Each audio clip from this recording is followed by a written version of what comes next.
In the world of work, what are the most valuable qualities for people to thrive? Having a modest estimate of one's self-importance or humility, a desire to do more than what is expected or work ethic, the ability to work effectively with others, or being plain people smart. Sounds like either a Stepford employee or an ideal team player. The staples we see in every resume are skills, experience, and education. But what we should actually seek first are the qualities we consider good or desirable in people. If you seek to identify, cultivate, and hire ideal team players, the qualities you're looking for are 3 simple virtues: humble, hungry, and smart. People smart, that is. Let me explain. Humble. Humble team players reject excessive ego or desire for status. They praise contributions of others and are slow to seek attention for themselves. They share credit, emphasize team over self, and define success collectively. Humility, then, is the most essential trait of an ideal team player. Hungry. Hungry people are always looking for more. More to do, more to learn, more responsibility to take on. Hungry people rarely have to be pushed to work harder because they are self-motivated and diligent. They are all about the next step and the next opportunity. Smart. Smart refers to a person's common sense about people versus IQ. It's all about being interpersonally appropriate and aware. Smart people know what is happening in group settings and how to effectively deal with others. They ask good questions, listen, and stay engaged. Now, what makes being humble, hungry, and smart so powerful is not what each virtue represents individually, but the required combination of all 3. You see, if a single virtue is missing, teamwork suffers. Let's take a look at the single virtue employee. People who are only humble but not hungry or people smart are pawns. They are pleasant, kind, unassuming people who lack a burning desire to get things done and don't know the first thing about building relationships. Often excluded from conversations and activities, they add minimal value to team performance. Pawns don't make waves, and they can survive a long time on teams that value harmony over productive conflict or lack performance standards. People who are only hungry but not humble or smart are bulldozers. These are focused people who get things done, but only through the lens of self-interest. They have little understanding or concern about how their actions impact others. One bulldozer can tank an entire team. In organizations where getting things done is paramount, bulldozers can go unchecked for a long time. However, unlike a pawn, bulldozers stand out and can be removed quickly by leaders who value teamwork. People who are only smart and lack humility or hunger are charmers. They can be entertaining and likable initially, but have little interest in the long-term well-being of the team or their peers. Their social skills can help them survive longer than a bulldozer or pawn, but because their lack of performance or contribution to the team is apparent, their usefulness is short-lived. Now let's discuss employees with 2 virtues out of 3. These people are more difficult to identify because their strengths can camouflage their weaknesses.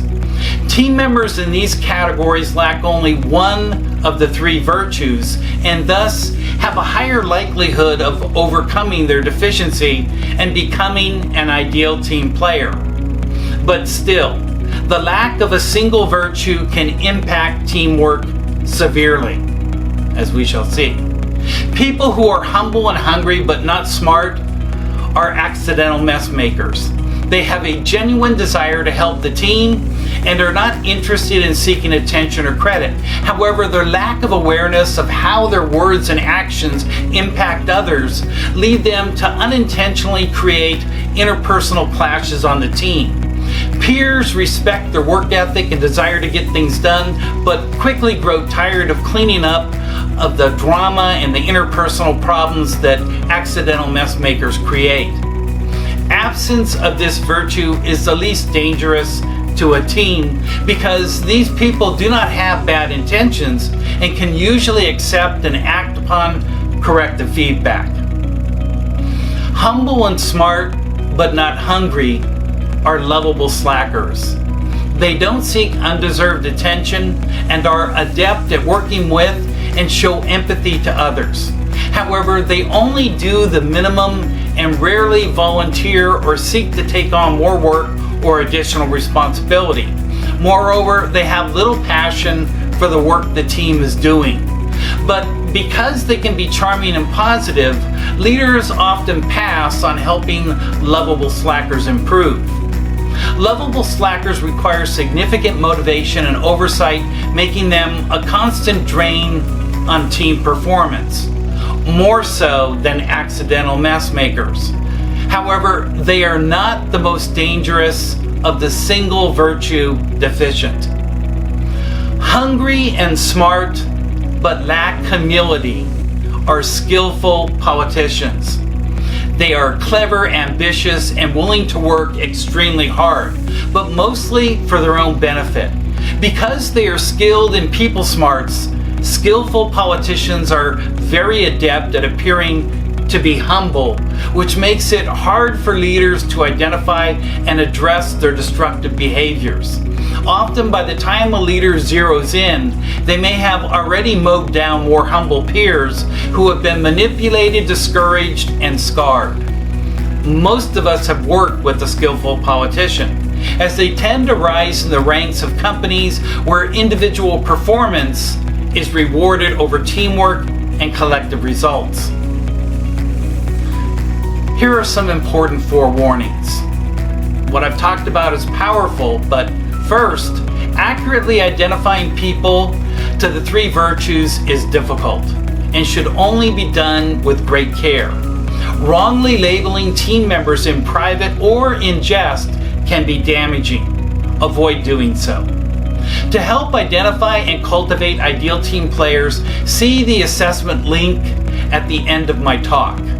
Second, avoid assigning these labels to team members who are truly ideal team players, who may be slightly less proficient in one of the three virtues. Example, don't call an ideal team player a skillful politician because they are slightly less smart than humble or hungry. Classification should only be reserved for people who significantly lack key virtue traits. Third, be smart about how and when to use these terms with employees. Typically, it is best to have employees self-assess the virtues and then discuss with their manager's insight. Or, without objection, have all team members assess each other anonymously. You can do this in a round-robin session with paper-based assessments. Fourth, when cultivating existing employees and multiple virtues need improvement, pick one virtue to start with. Have employees focus on elements or traits where they assess lowest first. Finally, my challenge to you: will you start identifying, cultivating, and hiring ideal team players? I hope you will. Thanks for listening.